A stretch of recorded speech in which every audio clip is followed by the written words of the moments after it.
Hello boys and girls. One interesting thing that all dioceses have, or place, is a cathedral. You've probably heard the name cathedral. Weird name. It's a big church.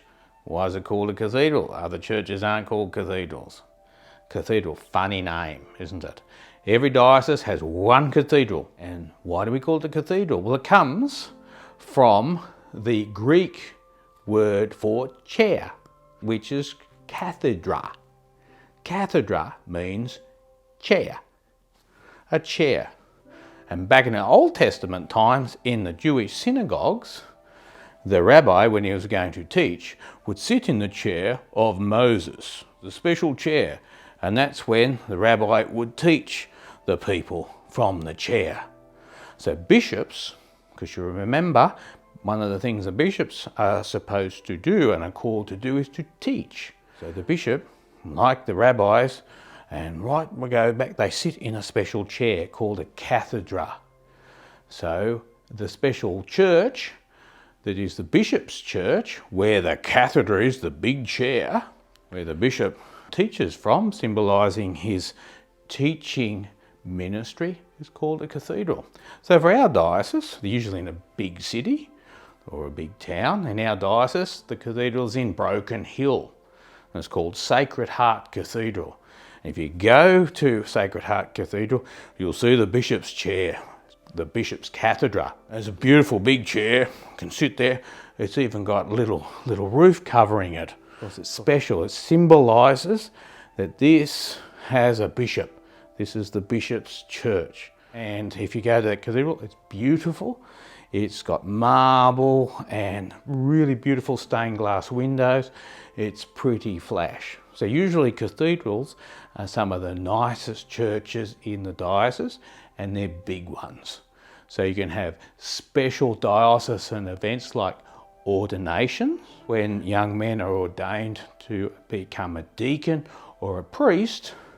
You can hold a lot of people and you can have a big ceremony in the cathedral. So I'd invite you, if you ever get to Broken Hill, come and have a look at the cathedral, because you'll see, wow. You'll go and you'll see the cathedra, and you'll see another part that the cathedral has is where the bishop preaches from. It's like a pulpit, and you walk up the steps and you look down on the people and you preach. It's a little bit higher. Not too many other churches have that, but the cathedral has it. And the stained glass windows are absolutely beautiful.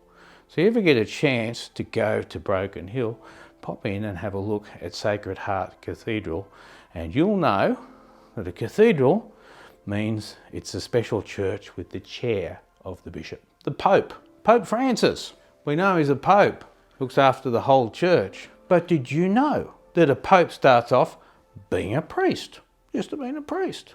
Then that priest is appointed as a bishop.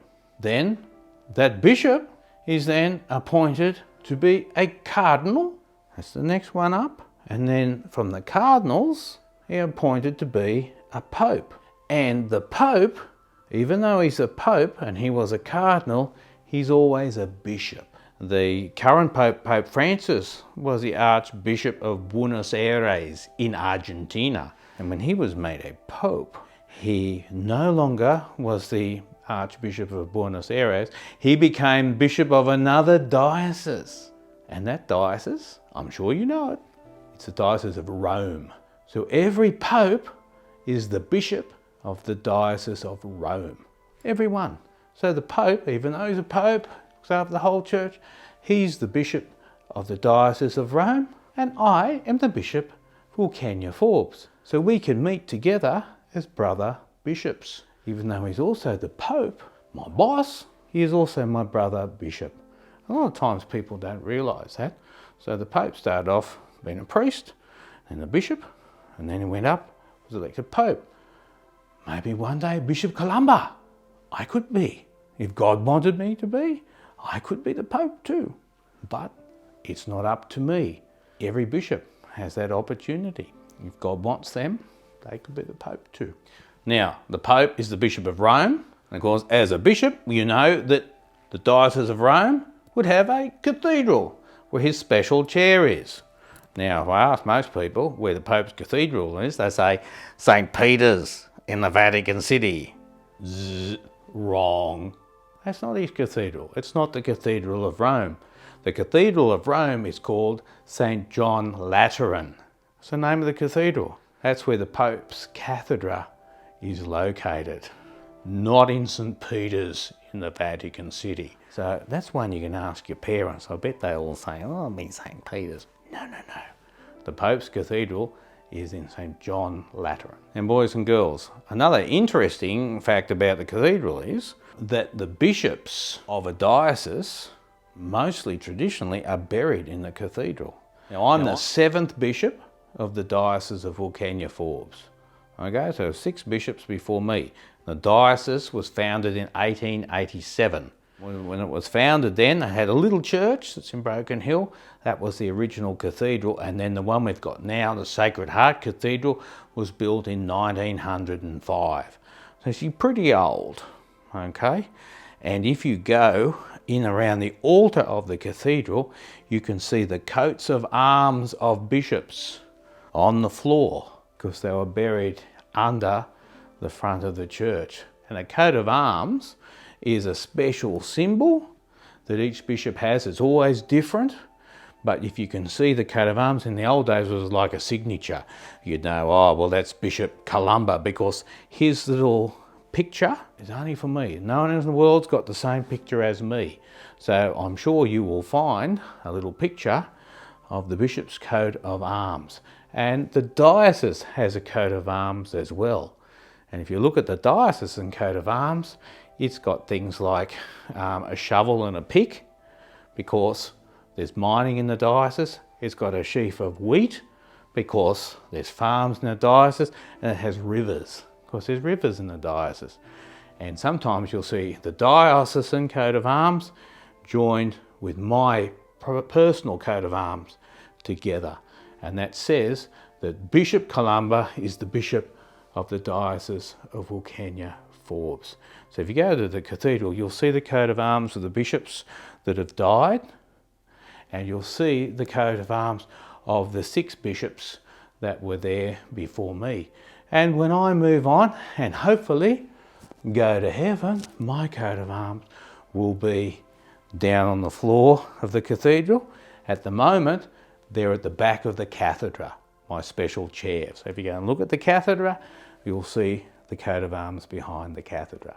Another interesting little fact about bishops and their coat of arms is that when you become a bishop and you design your coat of arms, you also get to choose a motto, a little sentence, often from the Gospels or from the Bible or from a saint or something, that means something special to you, that you can draw on, that little sentence, as you become a bishop over the years. And my motto is, do not be afraid, for I am with you. And that was special for me, because I know, wow, to be a bishop, to have the responsibility of all the things that the bishop has to do, pretty awesome. And I didn't think I was able to do it. I really didn't. And I thought, oh, how can I do this, Lord? And in my prayer, the Lord came and just told me and said, Columba, don't be afraid. Don't you worry. Trust me. I am with you. So that's really important to me every time I feel like it's too hard. And I just think, how can I go on? Sometimes being a bishop, I remember my little motto that I chose. Do not be afraid, for I am with you. And that's a little passage from the Old Testament. That's the first part of the passage. The second part is also beautiful, and I remember that. The whole passage is, do not be afraid, for I am with you. I have called you by your name. You are mine. It's pretty cool, I think. So it's good for us all. Maybe you get a little motto for your life, something that you can really say and pray and remember and recall sometimes when things aren't always going that well. God bless you all.